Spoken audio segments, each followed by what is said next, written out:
So class, we will actually be doing our very first art lesson of the year, okay? It's gonna be a very simple one, and I know some of you really love arts and crafts, love to draw, color, express yourselves, be creative. That's awesome, right?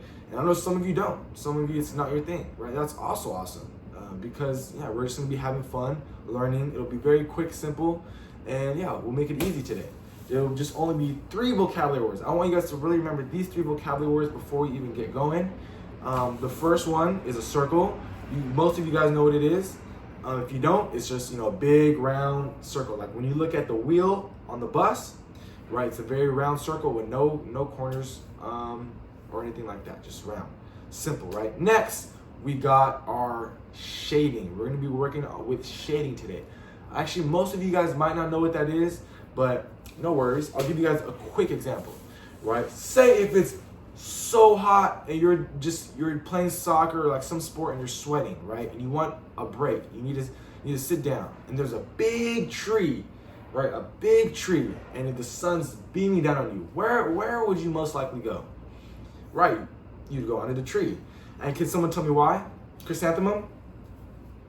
Good. You're gonna stand under the tree because there's shade, right? All shade really is just darkness, right? It's far from the light. It's not touching the light at all. It's an area that's not touching the light, right? So we're gonna create that illusion. We're gonna create that effect when we draw. I'll show you how in a quick second. But yeah, we're gonna make sure that we have our shading added to our circles because that's very, very, very important. And our third and last piece to what we'll be working with our lesson today is our light source. We're gonna need a light source, right? You can't have a circle, right, in the dark. There's no shade, and you can't really see anything in the dark with the circle. You have to have a light coming down to create the effect of the shade coming in, right? Because with no light, there's no shade. So usually you can use a lamp, you can draw a lamp, you can draw the sun, you can draw anything where a light bulb, anything where there's light and it's coming in, or like a window, right? Anything like that, anything where there's light coming in. Yeah, so now that we know our vocabulary words, let's get going with what we got to do. Now that we went over our vocabulary words and get right into our drawing, okay? So I'm gonna have my projector right here, and you guys just make sure you guys pay attention right here on the whiteboard on the screen so you can see my drawing as I'm going through it, right? So real quick, right? So say if I have the sun over here and I have a basketball in my hands, right? I have a basketball holding the basketball right here. And I want to know, where will the shade be on the ball? Like real life, not in the drawing. Where will the shade be on the ball? Where will the sun not be hitting the ball? Can someone tell me? Yeah, Jamal. Good, right? So Jamal's saying that the ball's gonna be in my hands, right? He's saying that the shade will be, if the sun's over here to your guys' left, the shade on the ball will be on the right side. Well done, Jamal. Good. Thanks for the answer. Thanks for your help. Yeah, right. So I'm gonna go ahead and demonstrate really quick for you guys on my paper. So say if I have the ball right here, right? Boom. Here's the ball. The sun. Really quick stick figure drawings, just because we gotta go through it quick. Right. I'm gonna be shading really quickly. Right. Yep. Here we go. Dark. But you see, as I'm shading, right? I'm shading the opposite side of the ball, like we talked about, like we mentioned, to make sure that it appears very real. And as I get closer to the center of the ball, the shade is gonna die down and it's gonna be completely gone, right? So it's gonna, yeah, the rest of the ball will be white, leave like that.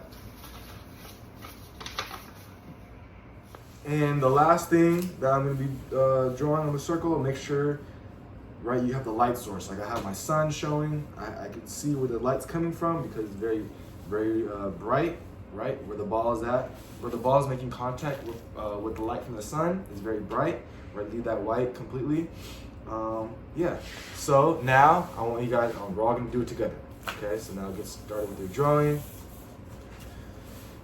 Good class, so it's been a couple minutes. I'm gonna go ahead and walk around, see what you guys are doing. Good, okay.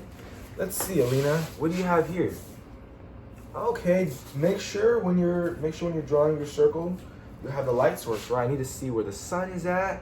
I need to see where the sun's hitting the ball, right? Can you make that area, leave that area white, nice and bright, so that you can make sure it's realistic.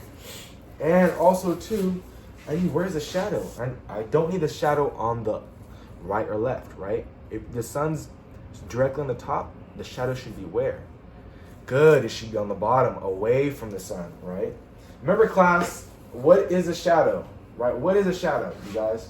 Can someone tell me one more time before we keep going? Good. Agatha? Good. So Agatha is saying that the shade is where the sun doesn't hit. Perfect, right? So if the sun is coming from the right side, right? When you shade the ball, the shade should not be on the top, it shouldn't be on the bottom, it should be on the left side, okay? Direct on the left side, right? So it just depends where the shade's coming from. Or if you have like a light, right? If you have a light in your house and there's a ball, or if there's, you know, something that's a circle, same thing, right? If it's coming from the light's coming from the top, the shade should be on the bottom. Remember that when you guys are drawing your circles. Good. All right, now for our next exercise, I'm gonna have you guys do it alone, okay? So with the knowledge that I've given you, I want you to go ahead and practice. I'll give you guys a couple minutes of I'll give you guys a couple more minutes of free time to draw the circle. You know, show me the light source, show me the shade, and make sure as you guys are getting to the circle, to the center of the circle you guys are drawing, it's gradually, right? It's slowly getting lighter and lighter and lighter till it's, you know, completely bright, so that we can see that the sun's hitting from one side and the shade's coming from another side, or the shade's appearing from the other side, okay? I'll give you guys a couple more minutes. And great job, everybody. As I've walked around and saw you guys' final pieces, for the most part, everyone's made so much improvement. You guys are doing very, very good. We'll work on this a little bit more. We'll get a little bit better, start adding a couple other elements that'll make the circle look more real and other things like that. But yeah, hope you guys enjoyed the art list that I have you guys do. Make sure as you guys go on, remember that there has to be a light source, and there has to be, what's the most important part? Yes, chrysanthemum. Good. The shade. You can't forget the shade. Okay. So make sure we have all that down. And yeah, we'll get right into our next lesson. It'll be